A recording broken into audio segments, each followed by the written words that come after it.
Hi, my name is Melissa Maranville. I conducted a live demonstration using Maltego One. During that session, we walked through a real case tracing a fentanyl distribution network. The case was presented as a case study example to demonstrate how a person of interest investigation can begin with a single digital clue.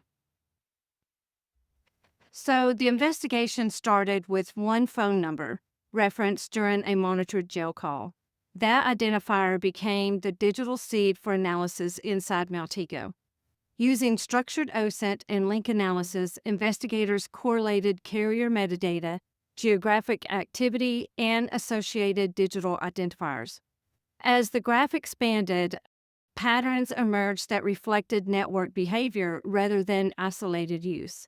This digital to physical correlation ultimately supported the probable cause needed, leading to the execution of a warrant, then an arrest, and the seizure of narcotics and weapons. So now that you have context for the original case and methods used, I want to shift gears and focus on the efficiency. Specifically, I'm going to demonstrate how the AI assistant in Maltego One can support investigators by summarizing activity, organizing data, and even suggesting logical next steps without replacing any kind of investigative judgment. So remember, this entire case originated from a single telephone number that was referenced during the monitored jail call.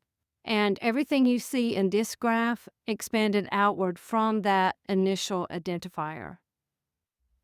So what I want to demonstrate now is how the AI assistant works with that existing graph to help analysts quickly orient themselves, summarizing activity, and even identify logical next steps without introducing new data or conclusions. So one of the biggest challenges in modern investigations is not collecting data, it is managing it.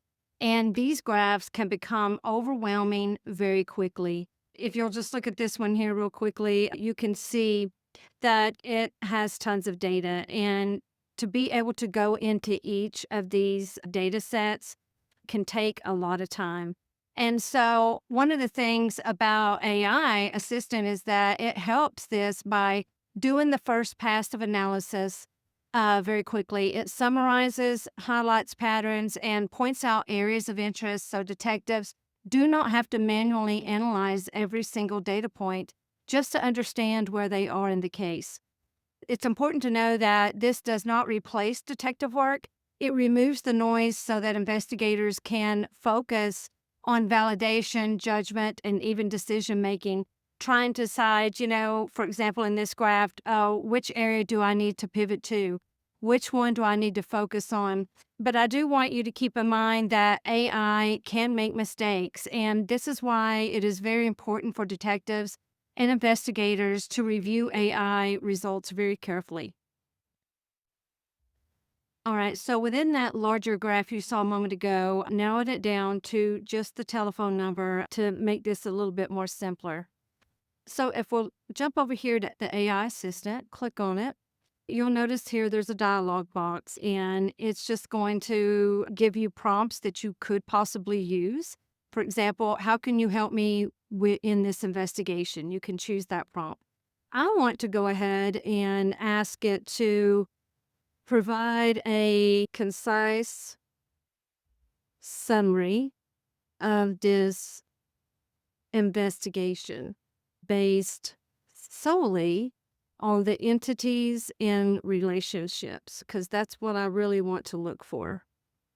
And let me correct my spelling and hit submit. We do have to give it permission to have access to the graph, and it's going to take a moment to think. So I really do like the AI assist. It can come back with tons of information, and it just did. So let's scroll up here at the top. It says here that the graph centers on a single U.S. mobile number. That's the telephone number that's in this case. And its digital footprint across multiple OSINT sources, revealing two main identities. Here are the two identities here, Alicia and Doreen. And here it is providing more information, identity information. It's also given a Facebook profile image and some Gmail addresses as well. If we scroll on down, it's given more additional information, such as it's pulling in its Instagram link, it's telling us that the telephone number is in AT&T, etc. And so it's given much more information here.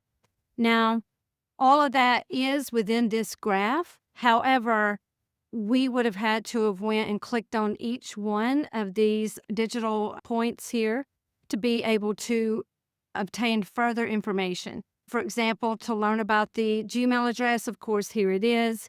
If I highlight it, the AI actually just gives a very good summary of all of this data that's within here. Another prompt I'll do real quickly. Let's see here.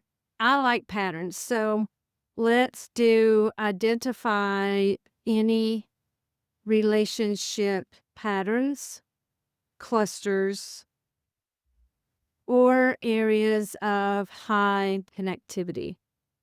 Enter. And let's see what it comes up with now. There we are. And so now it's telling me that the graph exhibits a clear hub and spoke around the single phone number. It branches into two tightly connected identity clusters, plus a set of carrier and social app affiliations. Again, there's those two names. It does give us the cell phone numbers again and shows us where those are connected and locations. It's going to pull in and show you the behavior within this digital cluster. And so I really do like it for the reasons that it pulls out those clusters and it also pulls out patterns, which I really do like as well. Of course, I can expand it out if I want to. I can start a new information chat if I want to. I can get rid of that. Let's go ahead and click here. How can you help me with my investigation? Let's see what it says. And again, it's going to break it down and really give you the steps on what it can do. And of course, you can just really go down the rabbit hole here, and we could spend the next 45 minutes basically deciphering this entire graph. All right, this was a workflow demonstration showing how the optional AI assistant in Maltego One helps reduce cognitive overload and supports investigative judgment. So thank you for joining me, and until next time, happy hunting.